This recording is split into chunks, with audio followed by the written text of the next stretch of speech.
welcome to the first person who is here. I don't see a stage manager, so I'm not sure. Well, it's already 2:01. We'll see when we get started.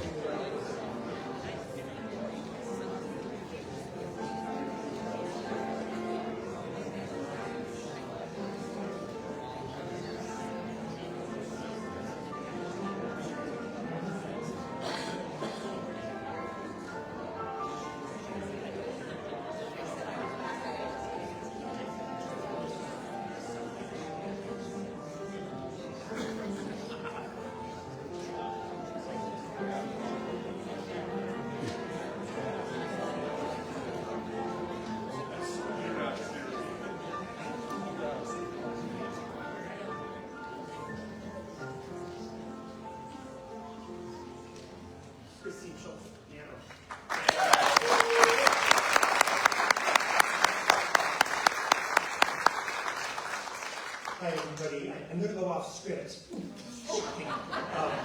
Just because Chris and I have known each other for 40 years. Yeah, and I knew she was just going to be playing show tunes. Little did I know she was going to end with that piece that was played at my wedding 52 years ago. So now I can't go on. Also, I gotta say that we have a bunch of special guests. We weren't sure who was going to come to this event, who was still alive. And so it's so exciting to see some of you are still alive, which implies it. So in any case, we want to begin by saying we have several former and one current president amongst us. And so before we begin, let us recognize that you knew in the program that President Emeritus Richard R. Rush was here.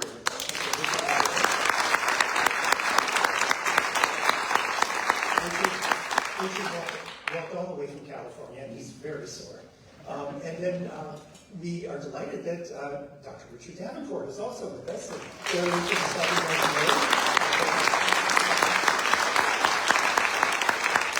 one person who knew that was coming was our current president, Edward Inch, and Ed is saying the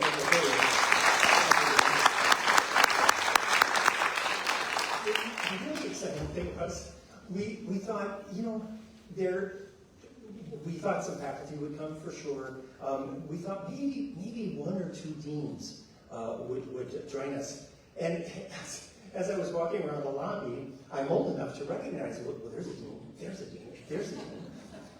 We are going to have a coven of deans in the basement following this, and I will officially take notes on behalf of the IFO. Could all of the former and current deans who are here please stand and be recognized? Thank you.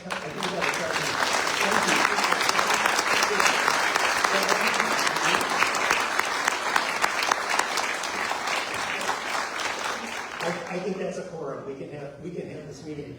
And I just saw former Vice President John Winkworth is in the back. So John, welcome back to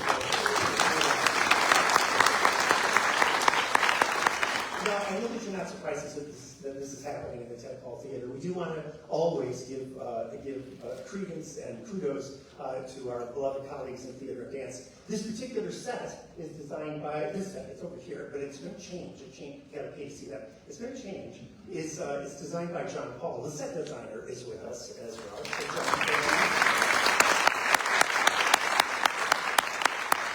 And then once again, I'm going to mention the beloved Chris Schultz at the piano. She'll be playing throughout this afternoon and throughout this evening as well. You got to pay again to see her. And, so that's my off-the-cuff things. It's over. We'll see you later. Good afternoon. Welcome to the Jane F. Earley Center for Performing Arts, and specifically to the Ted Hall Theater. My name is Paul J. Hustles, and I am retired. But for 35 years, I used to be the chair of the Department of Theater and Dance, and during that time, this place, this building, was my home. For 24 of those years, Jane F. Earley was my boss. For the past 40 years, she was my inspiration, my mentor, and my friend. We are gathered here this afternoon to share a few memories and to celebrate her amazing contribution to both this place and to higher education in general. When she was alive, Jane was famously in control of her work environment and all public-facing events. In her death, she is controlling this one too. We received very explicit instructions about who could speak, what music we would hear, and what to serve as refreshments. Of course, she wanted me to host, so she knew I would ignore the laws. She said, quote, "No speakers from the audience," end quote. So, if you want to say something, save it for the lobby. She said, quote, "Shortbread cookies in the lobby with hot or cold tea," end quote. We splurged and ordered some lemonade, and also cookies with a little flavor. But we did keep to her speaker list. She was very specific about that speaker list. So if you thought you were going to say a few words, keep them to yourselves.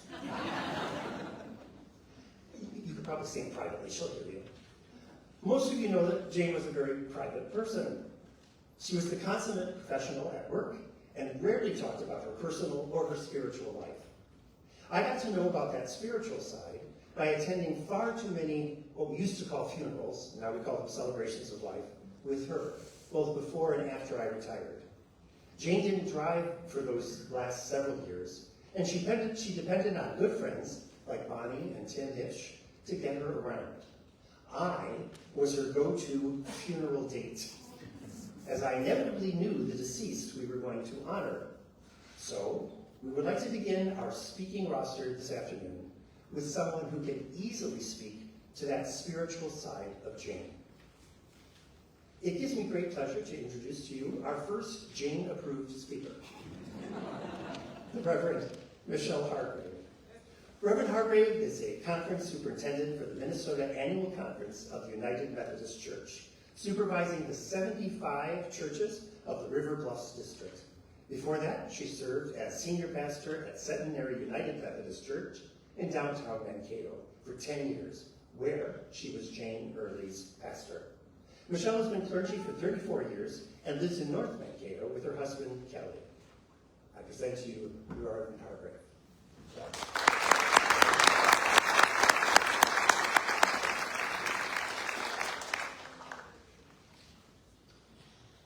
Good afternoon.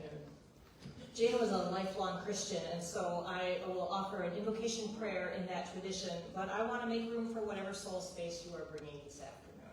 Let us pray. O great mystery, we are grateful today for the life of Jane Earley, for giving her to us, for the parts of her that remain in our minds and hearts, and for the work that she did that will echo on through the years, for the hundreds of people that she mentored, for her vision, for her wisdom, for her ferocity, and her humor. We give you thanks. Bless our remembrances here today, our gifts of music and words, of memories and hope. Bless them, bless Jane, and may her life continue to change ours. Amen. I had the delight of being Jane's pastor for about 10 years, and during that time we had a rich conversation about weekly worship, the events of the world, and poetry. I shared this morning at a memorial service that we had an extensive conversation about how to improve the sound of our worship experience, because she was worshiping online, and so she was very involved in that. She always had a comment about whatever we were doing, and was just keenly observant and aware of the ministry and the impact, and so free with her opinions. And as I shared those stories this morning, it seemed to me that that was a common experience with Jane. And she's her piercing intellect, powers of observation, and her desire to mentor us all into being better. And I just am so blessed by that rich conversation we had. I was an English major when I was in college, and I think that probably that training was one of the things that opened up a relationship between us, because poetry became a way that we connected with one another, and as we shared just this long conversation about meaning and mystery and literature. Jane's email to me when my father died is a particular treasure, because she wrote to me, she wrote quite a bit to me, but she said, the poets say the sorts of things I wish to say. I don't know if you knew this, but Jane wrote quite a bit of poetry, and we shared quite a bit of that in her memorial service this morning. And that was, she would just frequently send me a poem and an email as she was processing the things around her. But she also said this, that this particular poem that she didn't write, this is one that she sent me that is a quite well-known poem, points to what so many in our parents' generation knew. We must learn to accept life as it happens. And as it happens, she quoted to me one of my favorite poems. So this was at a moment when I was grieving my father, and Jane Earley, in her response to me, sent me Nothing Gold Can Stay by Robert Frost. So I offer you that today. Nature's first green is gold, her hardest hue to hold. Her early leaf's a flower, but only so an hour. Then leaf subsides to leaf, so Eden sank to grief. So dawn goes down to day. Nothing gold can stay. Nothing gold can stay. But may our memories of Jane continue to color our imagination.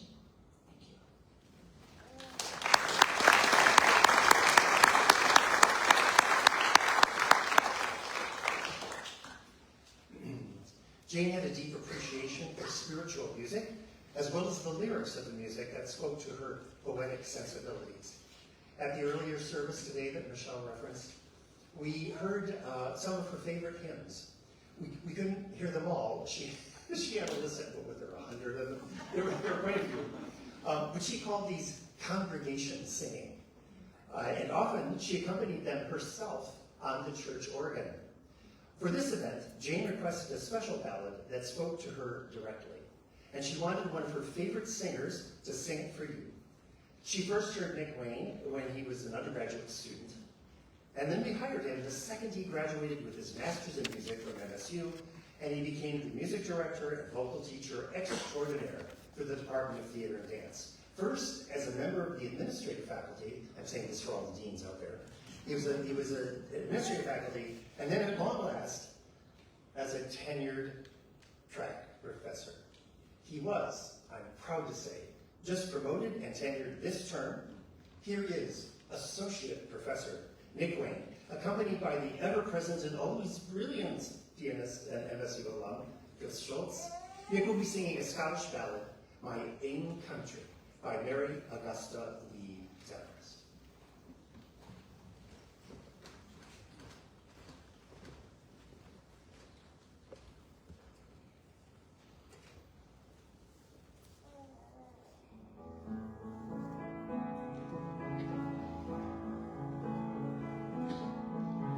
The sun rises bright in France, and fair sets me,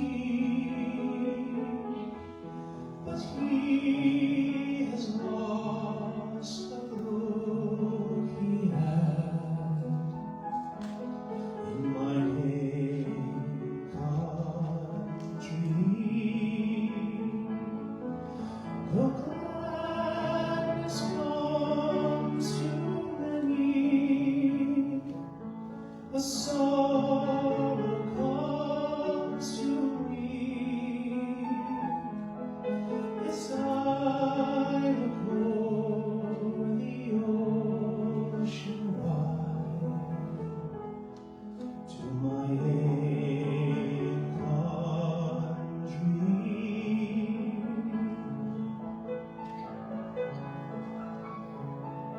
It's no wine ruin that sends in my need, but the love I left in Galloway, in bonny Penny Street. My heavenly husband's money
prove real to me, and I will meet ye there right soon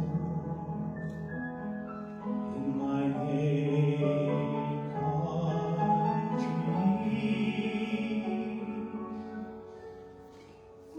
and I will meet ye there right soon in my native country.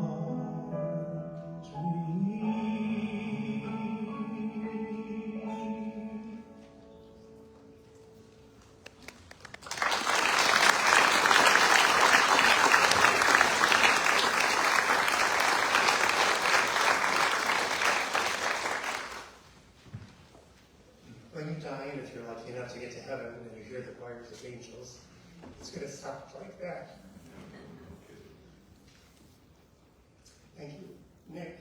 And Chris arranged that. They found it online. There was no music there. Chris has this extraordinary ability to play anything in any key because she's an MSU alum.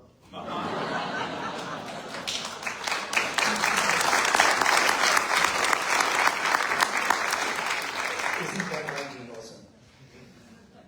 Evan Bonham has known Jane since 1996. Evan served as the first development director for the MSU College of Arts and Humanities with Dr. Jane Earley. Since serving with Jane at MSU, Evan has been a professional fundraiser and advancement leader in higher education institutions such as Virginia Tech, Marietta College, and Winthrop University. Evan has raised over $220 million for those institutions. But by far and away, Evan's favorite and most memorable fundraising initiative, and his first big one, right, was the Andreas Black Box Theater, right over there. Currently, Evan serves as the Chief Advancement Officer for the Charlotte Museum of History in Charlotte, North Carolina. Evan and his wife, Tanya, are the proud parents of twin sons, Alex and Grant, who Jane would take great delight in during the family's reunion and return visits to Minnesota and the Mankato area. Currently, Alex and Grant are sophomores at Ole Miss. Evan says, hotty toddy. Mr. Evan Bowen.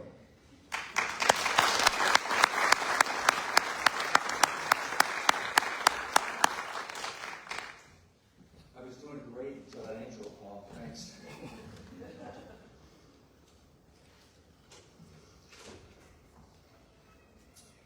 Jane.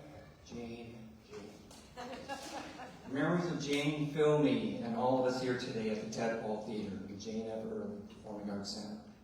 Jane would have loved today's tribute service. Jane would have enjoyed visiting with each of you.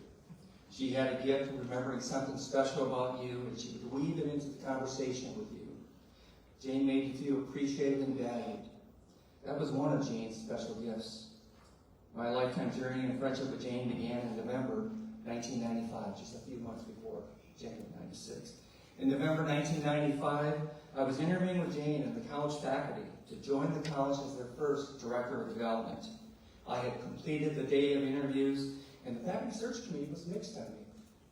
Some thought I should be hired, but others thought they could do better and should keep searching. Jane noted to the search committee and Vice President for Advancement, Ron Corvus, I find Evan earnest, and I believe he has potential. Isn't that so characteristic of Jane? She saw the potential in all of us. Jane was passionate for the potential and success of our students, too. Although she was removed from the classroom and creative spaces as a dean, she remained engaged with the students. As I would complete personal visits with alumni, I would often ask them about the most impactful, the most memorable faculty they had in the College of Arts and Humanities. I would hear stories about Eleanor Annis, Edis Barber, Kiyosui Matsu, Ted Paul, Fred Bach, Florence Momberg, Larry Schnorr, and others who had been committed to student success and could be considered college faculty giants. Although Jane may have been small in stature, I believe she stands tall and joins these memorable and impactful faculty giants. Jane was a fierce advocate of the college's students and faculty, both in the community and Dean's Council meetings. Jane believed at MSU that all boats rise with the tide, but please remember that the tide is the College of Arts and Humanities. As I think of life in the College of Arts and Humanities with Jane, I think of a couple signature events that capture or exemplify Jane and her commitment to students, the College of the Arts and Humanities, and MSU. I attended many a craft talk or public reading of the Good Thunder reading series with Jane in the Centennial Student Union. Jane may have been dean of the college, but in her heart, she was always a writer and American literature teacher, and loved what the Good Thunder reading series provided to our creative writing students and the Mankato community. The college convocations to kick off a new academic year were must-see events and always locked into my calendar. One of the convocations that still resonates with me today had the theme, Heavy Lifting. Jane spoke to the college faculty and staff and noted the role and responsibility we had to our students. Jane implored, we must do the heavy lifting for our students in the university. In 1994, the annual Purple and Gold Galas to celebrate philanthropy and MSU donors were launched by Vice President Ron Corvus and Emeritus President Dick Rush. During a few of the early Purple and Gold Galas, Jane and I appointed ourselves as official readers to the galas so that every donor and guest met us and were touched by the College of Arts and Humanities. We took every opportunity to advocate and put forward the college and our faculty and students. As today's program notes, Jane was a fundraising pioneer at MSU. What was one of the enduring keys to success for higher education advancement that Jane taught me? Jane was a wonderful storyteller and taught me how to be a storyteller and keeping our faculty and students as a central storyline. You began every story with a student and ended every story with a student. Our fundraising trips together took us to the Twin Cities and crisscrossing all across Minnesota and Iowa. We also completed annual trips to Naples, Florida to meet with Lowell and Nadine Andreas and other alumni and donors. I need to remind you that these travels were the age before Google Maps, GPS, and phone apps. Sometimes we knew where we were going, but most often our travels involved Jane serving as navigator with atlases, state maps, and directions from alumni and donors strewn across her lap. When we opened the Black Box Theater in 2000, which was made possible entirely for private philanthropy, and many of you here today, there was still some work completed. In that regard, Jane and I owe Emeritus President Dick Rush and MSU an apology.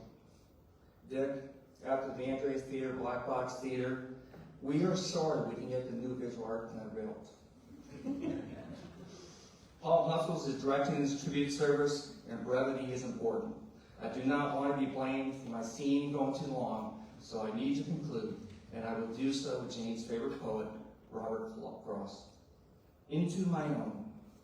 One of my wishes is that those dark trees, so old and firm they scarcely show the breeze, were not a swerve, merest mask of gloom, but stretched away unto the edge of doom. I should not be withheld, but that someday, into their vastness I should steal away. Fearless of ever finding open land, or highway where the slow wheel pours the sand.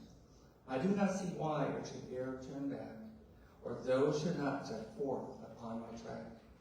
To overtake me, who should miss me here, and long to know if still I held them dear. They would not find me changed from she they knew, only most sure of all I thought was true. We hold you dear, and we miss you, Jane.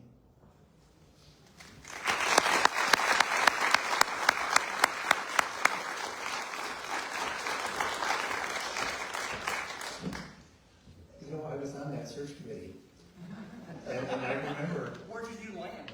Well, I do remember when Jane asked us, it was like, yes, ma'am, and she said, don't ma'am me, and I said, yes, my lady. The next person on our Jane-approved speaker list is Dr. Linda Baer, and she's had many important positions in academia. She is the former Senior Vice Chancellor of the Minnesota State Colleges and University System, also known as MinSCU. And I guess they've recently rebranded themselves. Now they're called Minnesota State, just like Minnesota State, Mankato, no imagination. Anyway, MinSCU. She has nothing to do with it. Which is comprised of 26 state colleges and 7 state universities, with 54 campuses throughout Minnesota, including this one. She also served as, importantly for this discussion, the interim vice president for academic and student affairs at Minnesota State University, Mankato. Dr. Greer first met Jane in her role as vice chancellor at MSU when she served as host to many, many academic meetings with university leaders throughout the state. In that role, she was honored to present Jane with an Outstanding Leadership Award. They also met in Chicago for regular accreditation meetings, or that's what the calendar said. When Linda came to MSU Mankato, Linda and Jane would meet frequently for lunch at one of Jane's favorite eating establishments, Applebee's. No reservations required. After Linda left Mankato and Jane retired, Linda still made it a point to come back to visit, take Jane to lunch, and to continue to have wonderful conversations about life's journey. MNSTU Senior Vice Chancellor, Dr. Linda Bear.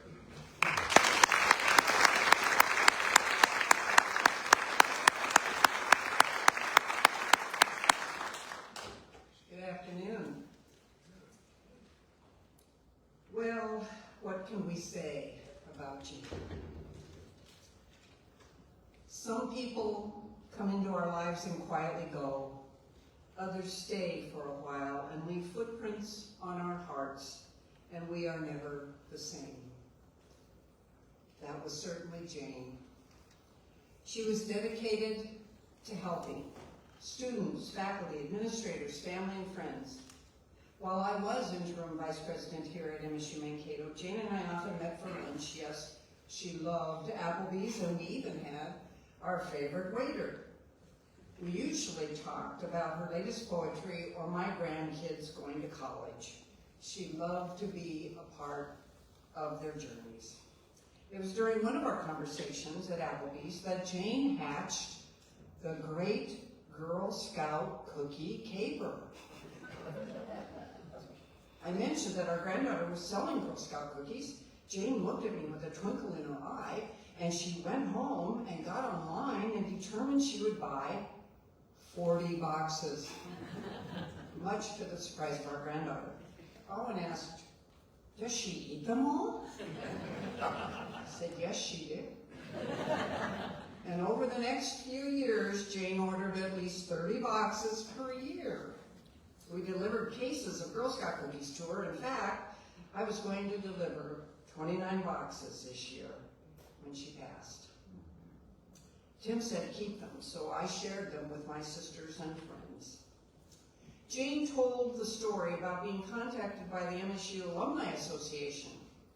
They connected with Jane to see if it was okay to share her information. A former student from her first teaching experience in Wisconsin over 60 years ago was trying to reach her.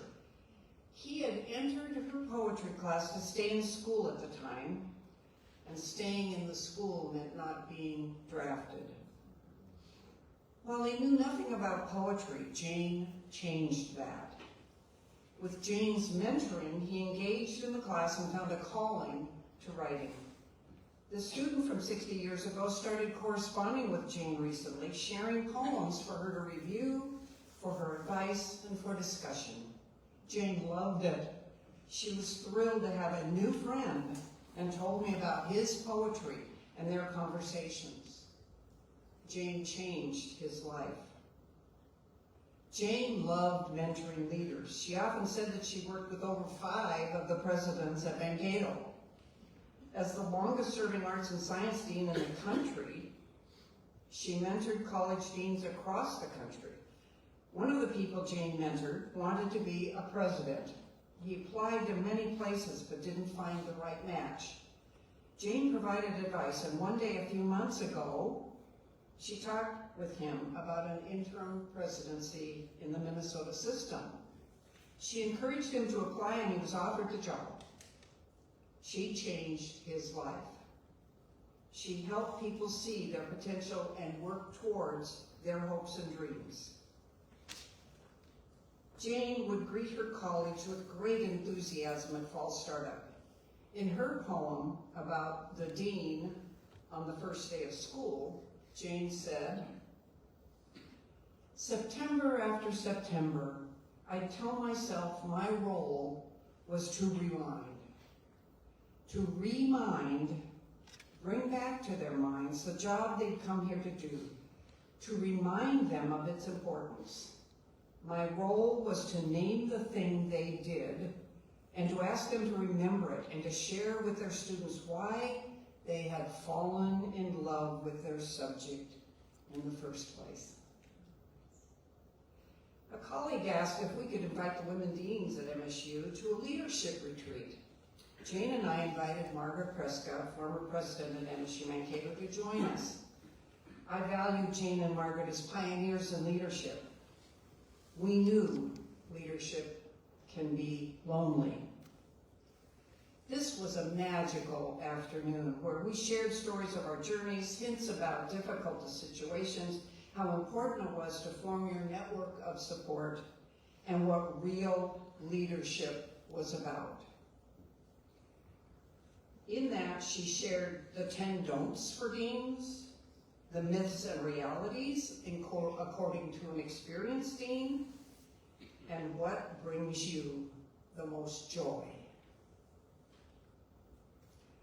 Jane focused on relationships, as a colleague shared. Not projects, not legacies, not buildings. Relationships were Jane's specialty and life force. And she guided, mentored, and led from a place of deep care for others in the community. She would lean forward, look you deep in the eyes with a focus that was laser sharp and intense. And you knew that for a time, someone in this world was truly listening and hearing you. Jane is still with us through many of those conversations and memories. She was always trying to connect people to how they could make a difference.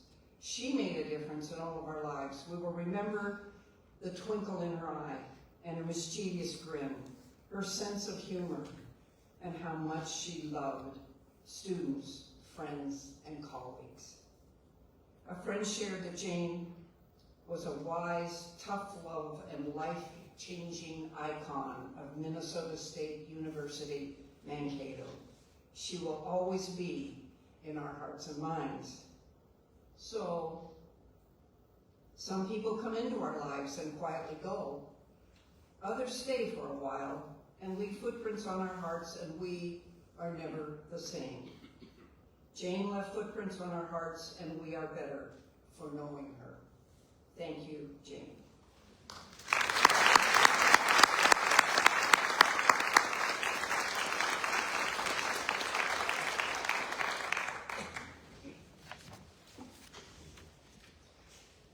Jane and I not only went to many celebrations of life together, we planned a few too, most notably for Daniel Prescott, and then for his wife, President Margaret Prescott, right here in the Ted Paul Theater. And rumor has it that Ellen Steck, President Margaret Prescott, is she here? Thank you. Oh my God, Ellen Steck, ladies and gentlemen, is here. We walked in and I thought, Margaret's here. Oh my God. Welcome back to MSU. We're delighted to have you here. Ellen, of course, also served as the president of the foundation and is an amazing person in her own right. But anyway, we have these two services here at this place. And we always thought it was important to feature some of the local talent of the time. And God knows there was always plenty of local talent to showcase. Theater and Dance is currently producing the American Musical Theater Classic, Oklahoma. We know that Jane was from Iowa, but her good friend, Donna Lenny, was from Oklahoma. And it isn't hard to imagine those two former English teachers frolicking amongst the corn stalks and the great open skies of their native homes. And if you can't quite see it with this light, come tonight and you'll be able to and you'll see the two of them frolicking there. Here is the male lead of Oklahoma, Senior Davis Jensen, who plays the charming cowman Curly, singing a song you will all immediately recognize. Davis.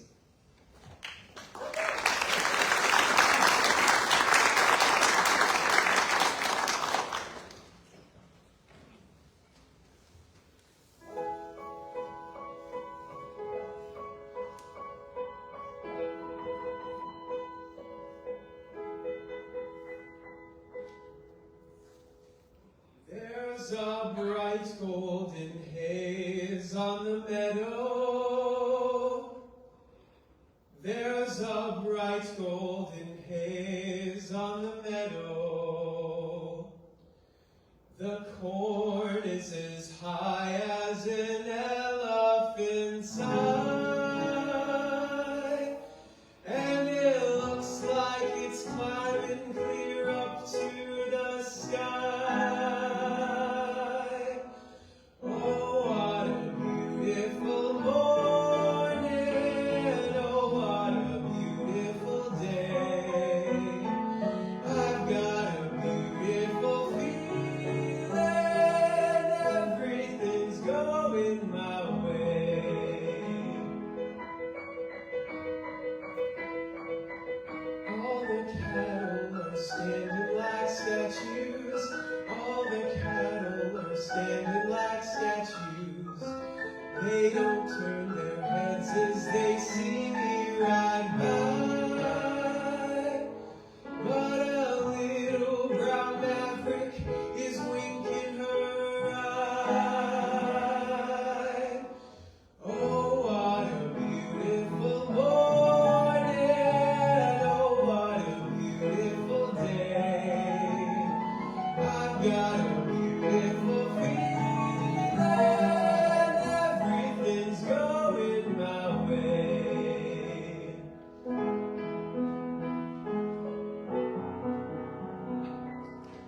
All the sounds of the earth are like music. All the sounds of the earth are like music. The breeze is so busy, it don't miss a tree. And an old weeping willow is laughing at me. Oh, what a beautiful morning, oh, what a beautiful day. I've got a beautiful feeling, everything's going my way. Oh, what a beautiful day.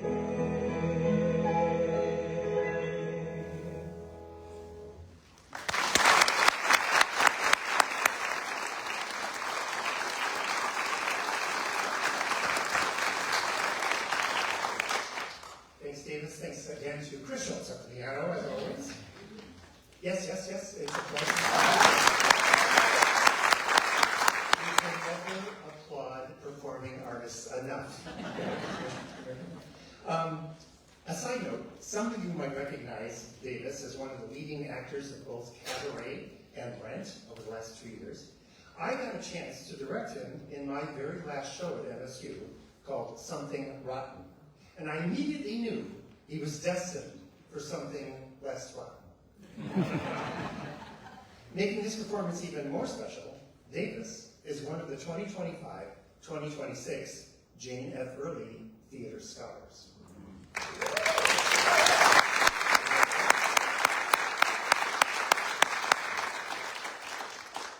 We are very honored to introduce our final Jane Earley approved speaker. Dean Earley met Richard R. Rush while he was interviewing for the position of president at Mankato State University. She personally decided that he was good enough to become our president for the following 9 years, and a professional and personal friendship bloomed during that time. Our Minnesota weather proved to be a bit too much for him, and he eventually returned to his beloved California, where he became the founding president of California State University Channel Islands, all of those islands. He is president emeritus of that institution, where they also named the administration building Richard R. Rush Hall, in his honor. Always a great supporter of the arts, President Rush currently serves as the chair of the board of the Museum of Ventura County, that is in California, and has nothing to do with former Minnesota Governor Jesse Ventura. Just to be clear. Our own Minskew, better late than never, also finally got around to name Dr. Rush President Emeritus of Minnesota State University, Mankato. Please welcome to the stage President Emeritus Richard R. Rush.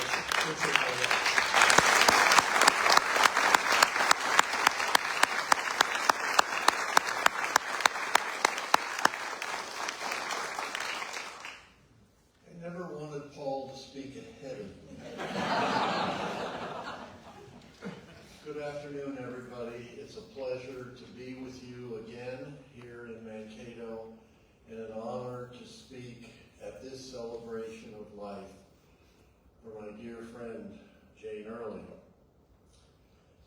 With apologies to the poet Elizabeth Barrett Browning, how shall I miss thee, Jane? Let me count the ways. Well, let's start at the beginning. That, as Paul said, was during the time I was a candidate for president here.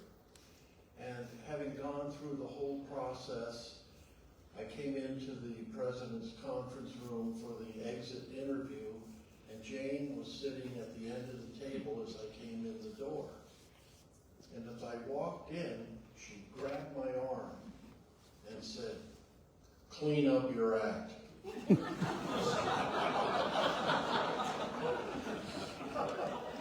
I said, "This is me. This is who I am. Clean it up." "Will not." "Will to." "Will not." "Will to." And so it began. 10 years, as Paul said, of academic friendship and association, and 35 years of friendship. Jane was a consummate academic leader, as we all know. She was an icon here at MSU. She embodied the values and aspirations of this university.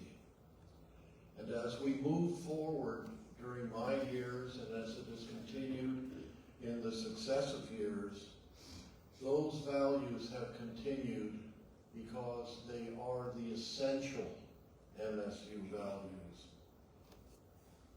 She was a trusted source of integrity. The decisions that were made at MSU were grounded in that integrity of who this university is, what it wants to accomplish, and why we are here for students.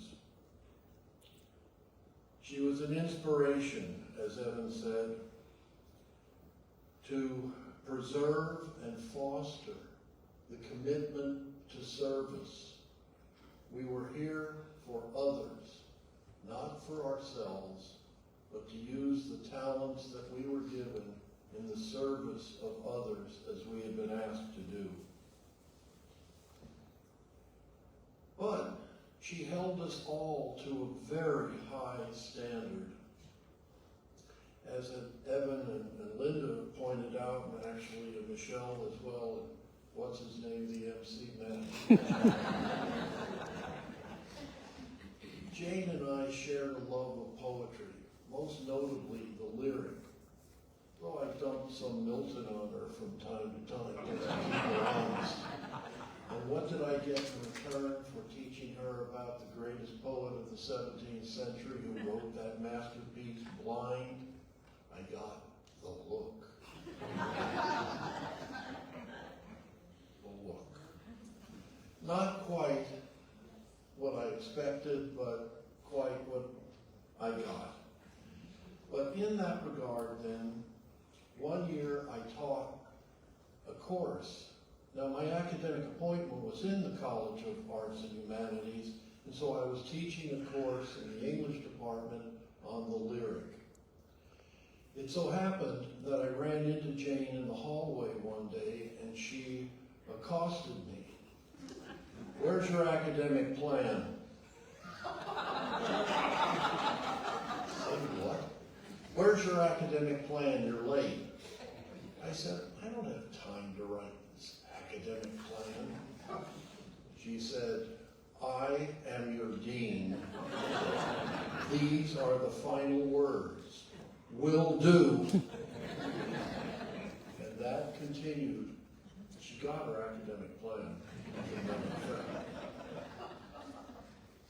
But quite honestly, this kind of superficial relationship was only the surface of what I was privileged to have with Jane.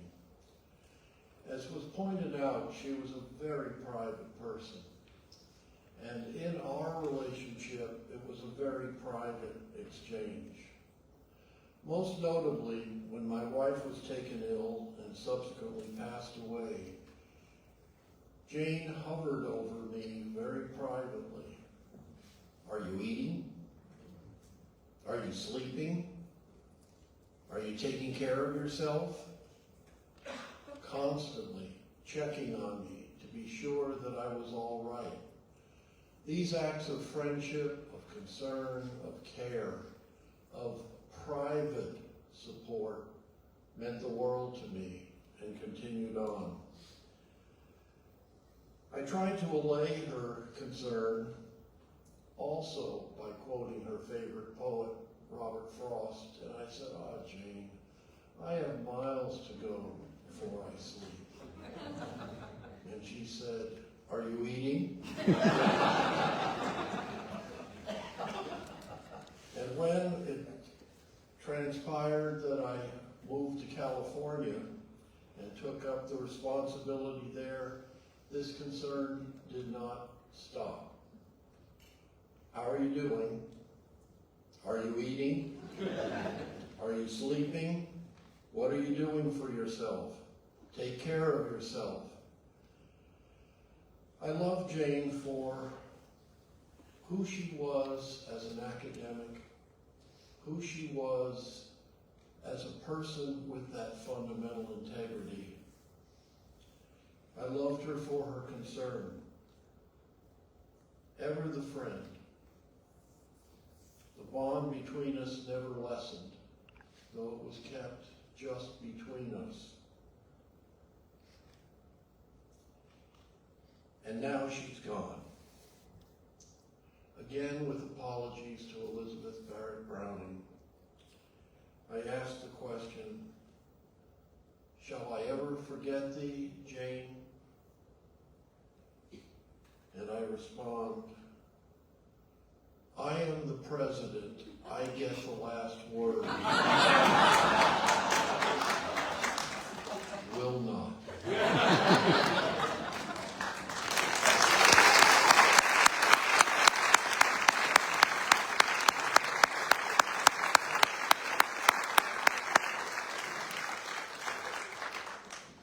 Thank you, President Rush.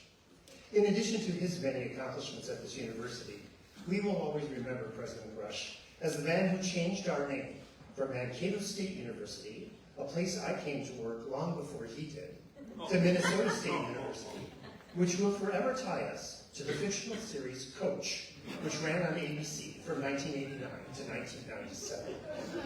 And that is why many in this country assume our football team's nickname is the Screaming Eagles. We constantly have to correct them. It is, of course, the Screaming Mavericks. However, I will always remember Dick Rush for an act of kindness after he left us. He came back to see that the newly christened Earley Center for Performing Arts only had a paltry little sign right there on the side of the building to indicate its name. President Rush gave me an assignment to get something up that would make a statement. And so the university designed and installed the giant lettering above the main entrance from the parking lot. And Dick Rush personally paid for it, so there would be no questioning or objections about it. And there were none.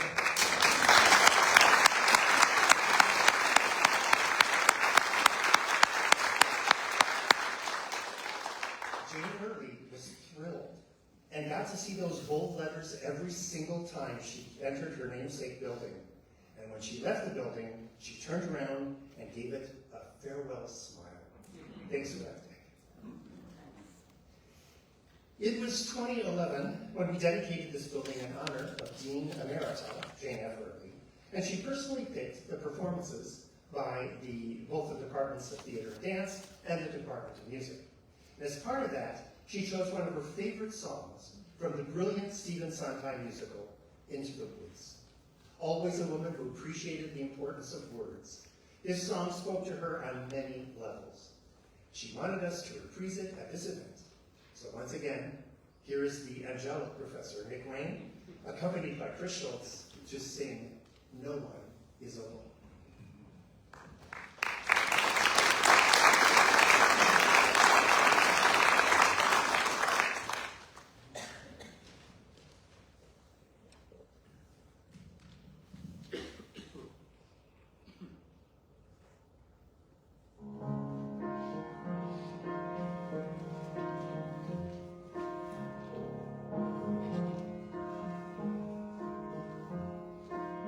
Mother cannot guide you.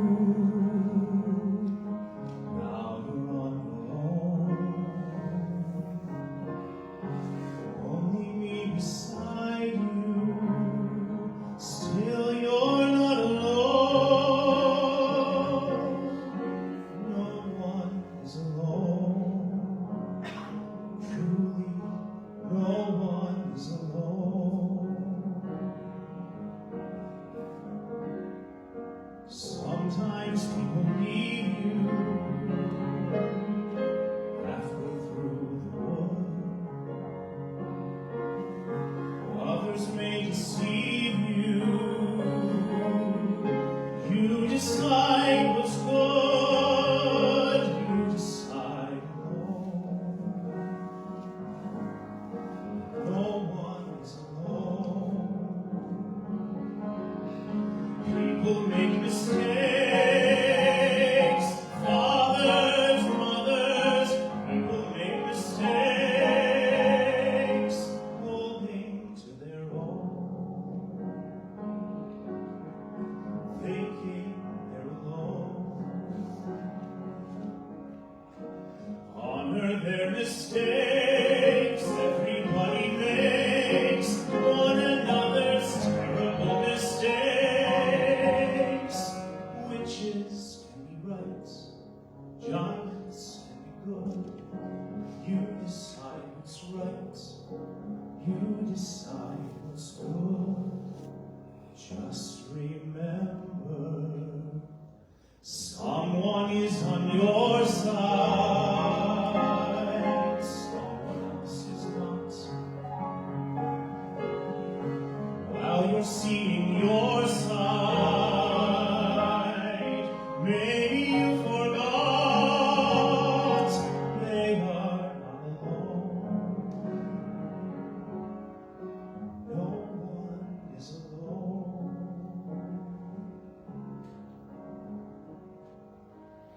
Hard to see the light now. Just don't let it go. Things will come out right now. We can make it so. Someone is on your side.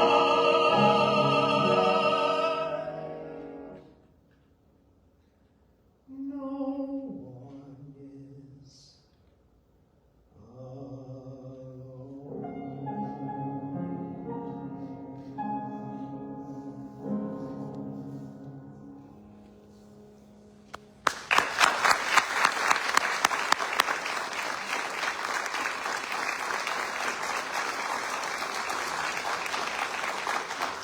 Thank you, Nick. Thank you, Chris, once again. I made it to the list of speakers. I first met Dean Earley in 1985 when she interviewed me for a job as the incoming chair of the Department of Theater and Dance for Mankato State University. I was immediately struck by her serious yet pleasant demeanor. As she sat behind her somewhat disheveled desk, well, it was a mess. Of course, I noticed her blue double knit polyester silver suit with a silver pin, because theater people notice things like that. Later, I realized that this was a self-imposed uniform. I assumed she was a former nun. I went to Catholic grade school, and we all had to wear uniforms. That way, you couldn't tell who the wealthy kids were. And also, you never had to think about what you were going to wear early in the morning. I assumed Jane was a wealthy kid who didn't want to show off, except for that silver pin. A clear indication of her wealth. During the interview, I was continually impressed with the quality of her questions. They were probing, far-ranging, insightful, even aspirational. Sometimes you can just tell that a person is smart. I could immediately tell that this woman was a lot smarter than I was. But oddly, I did not feel at all threatened by that. I was thrilled. I thought, I can learn from this person. And when she stood at the end of the meeting, I immediately ascertained that she was short. She was very short. Theater people noticed things like that. This was 1985, and the first Star Wars trilogy was at its peak popularity. I concluded that Jane was a relative of Yoda. He was short and very wise and of an indeterminate age.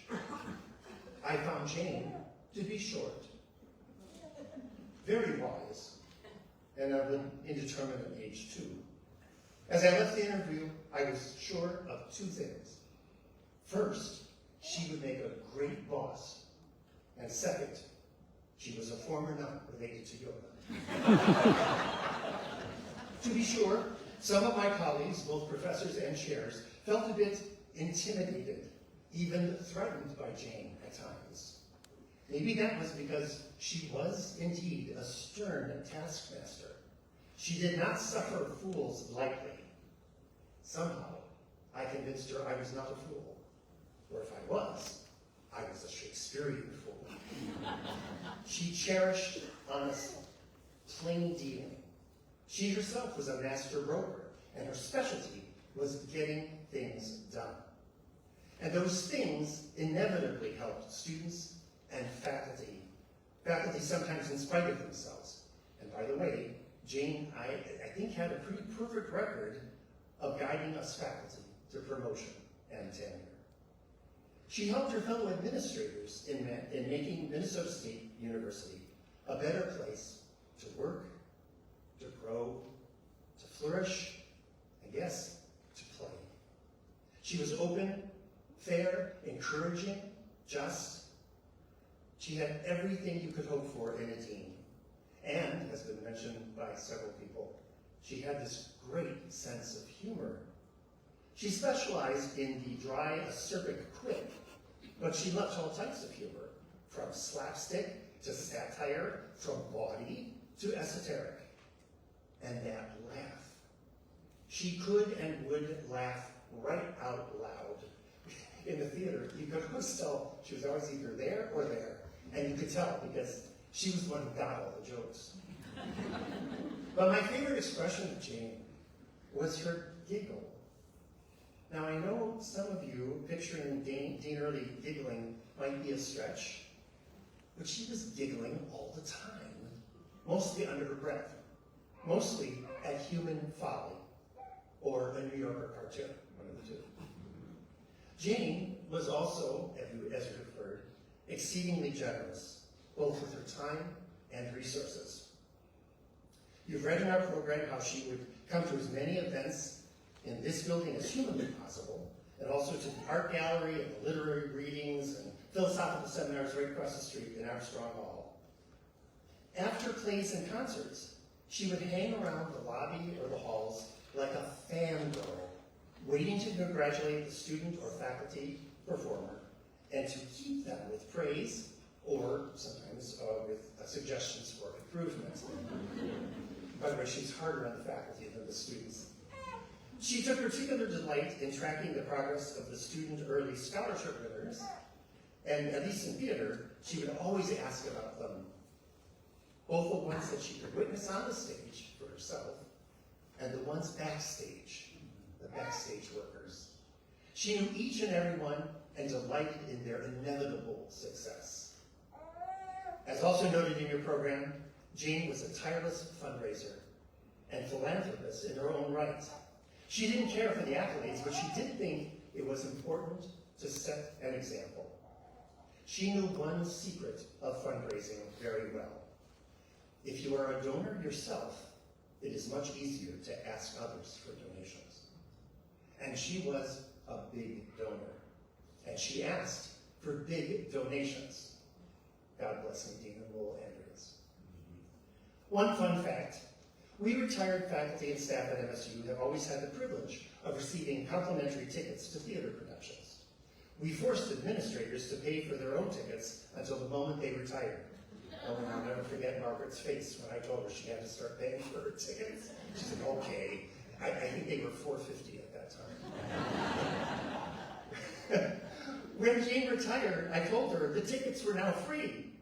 Her reply, quote, nonsense, you need all the money you can get. We did. She dutifully paid for every ticket, even if she knew her health would not allow her to regularly come to the theater in these last couple of years. And I'm sure she has a ticket for Oklahoma right now. You'll find her name emblazoned on a whole bunch of seats that you're sitting in right now. It's right around that last row there. I think there's 10 of them. When we did the reconstruction of this theater, she was part of that campaign. She was part of all the campaigns. On November 12, 2004, the former MSU Dean of College of Social and Behavioral Sciences, Dr. Susan Coltrane-McQuinn, presented a lengthy and thoughtful speech about Jane to the Council of Colleges of Arts and Sciences at their annual meeting where they were honoring her. In it, she said, and I quote at length, I would like to conclude my introduction of Jane today by reading excerpts of a poem, you knew that was coming, of a poem that she wrote in 1982, written in the voice of a woman whose job it was to give displaced homemakers advice about how to make a living and live a life. The poem is entitled Faded Women, and in many ways it serves as a metaphor of what Jane Earley has herself aspired to do and what she has done as a dean throughout her career for students, for faculty, and for other deans by word and by example. Faded Women, written by Jane Frances Earley, from an image by Mona Johnson. I take this job, this important job, because I need it, my job, this important job. It's with women who need and need to find a job. They come to our office to find themselves. They are faded, desperate, wishing against hope for chances to be new. And I sit here multicolored, vivid, in my important job, and I tell them my important information, which becomes blood to them. And they gain and gather themselves, each one different, alike, gathering herself, gaining herself, transfused.